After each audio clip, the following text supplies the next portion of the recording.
Nan says parents are highly impacted, are asking for there to be a new designation for their kids because the term autism is too big of an umbrella, Oh, it's and they want to know ridiculous. what you. I think it's ridiculous how big of an umbrella it was. Yeah. See, originally you had to have speech delay, early childhood speech delay, to be diagnosed as autistic. Then they added the Asperger's in the early 90s. So now you had that in there with no obvious speech delay, socially awkward, no obvious speech delay. Then 2013, they merged all this stuff together. Yeah. So now you've got Elon Musk, Einstein, me in the same category with someone with very severe epilepsy, mobility issues, and nonverbal. And then you have partially verbal, then you've got some nonverbals I want to emphasize. There are some nonverbals that can't control their movements. They type independently and they got a brain inside there. You might want to read Tito Mukapadahe, How Can I Talk If My Lips Don't Move? But it's just ridiculous because, and then I'm seeing, here's bad examples of really bad stuff at school I don't want to see. Okay, let's say you've got a fifth grader that's fully verbal, smart, good at math, and he's put in an autism class with non-verbal children. That's totally wrong. Another thing I see totally wrong, you got a kid in second grade super good at math and they don't move him head. If he can do a college algebra book in second grade, fine.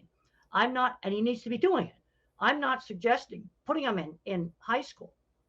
Bring those more, grown up materials down to his classroom. He could do it on a computer. Now I'm visualizing my old classroom, and that laptop, he'd be turned around where I could see the laptop if I was the teacher.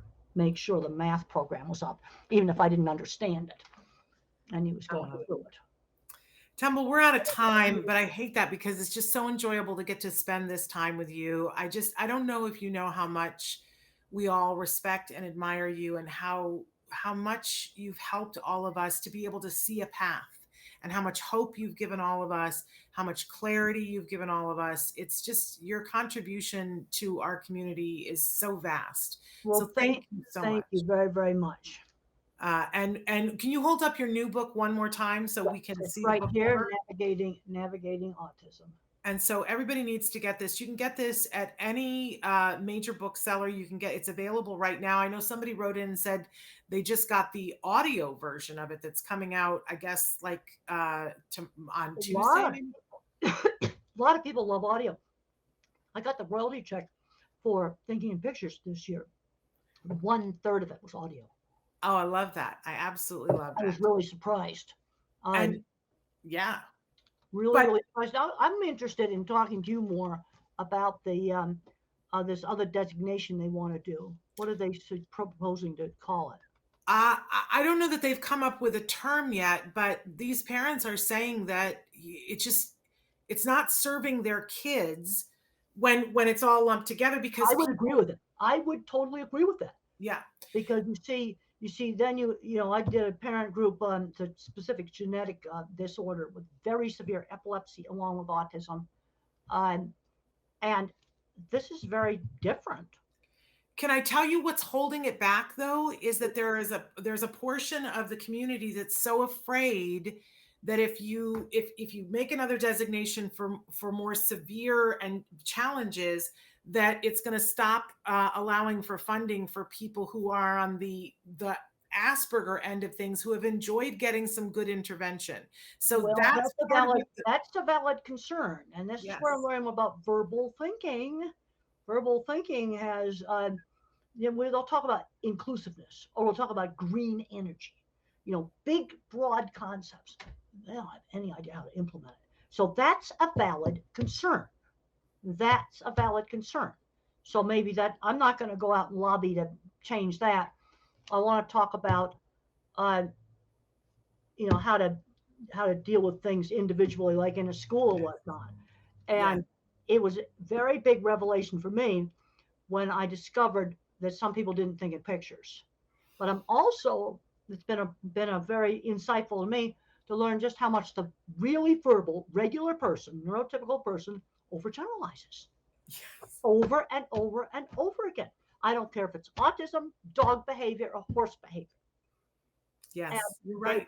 Do it with all of them. You're absolutely right. And okay, disability. We got wheelchairs and blindness and deafness and autism and ADHD all together. Yeah, doesn't make Now sense. maybe I can see why they do that for funding purposes. I can see why they do that. And that's a legitimate reason for doing it. And it's fine to do it for that reason. But then when we're working in the individual classroom or whatever, that's where we need to be realizing that these kids are really different. Yeah, They're this is the problem individuals. with the funding is that who do you think does the funding? The verbal thinkers. Politicians are verbal thinkers. Yeah. They don't have Yes. any idea how to implement stuff. You're absolutely right. But that's the problem.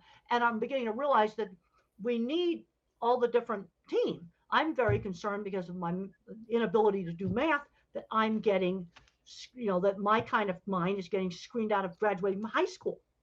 I don't think I That's could get through college today. that's But you need us. horrible. You need us to prevent a mess like Fukushima. Watertight door Absolutely. would have saved it. Yes. I just read this paper today about fish swimming in the basement. I'm going to be picturing that all day, Temple. Yeah, Right. I smashed outdoors. The site's flooded. It sounds like something out of a Monty Python film where the guy's on the phone and saying, we've got fish swimming, right? It almost sounds comic. It's crazy. I so enjoy talking to you, Temple. I just adore you. We are out of time, but people are writing in and saying, let's do this again, part 2, 3, and 4. I do want to let people know that we've been able to do many interviews with you. We will rerun this interview on Tuesday's show. You can typically tune in on Tuesdays. Most Tuesdays we call it Temple Grandin Tuesday, and a lot of times we'll have, when we can, we have Temple, or we play interviews that we've done with her before. They're just so luscious. So do check that out, but do get Temple's new book, Navigating Autism. And of course, what is it, 11 books now that you're at, Temple? 11? Well, then I have my textbooks too. Now you want to look so at many stuff more. that I did all the writing on, my textbooks. I love it. Chapters I did in livestock handling and transport. Here's my book on improving animal welfare, a practical approach. I was the You get editor, so much done. but the chapters in this book, there's no co-author. My technical stuff, if you go look up obviously I have papers where students are co-authors, but I've got academic papers where, no, it's my writing. And the chapters in here, it's all my writing for my real technical stuff. You are prolific. Absolutely prolific. So we adore you, and we hope that to have you back again really soon. Thank you for taking the time to be with us, Dr. Grandin.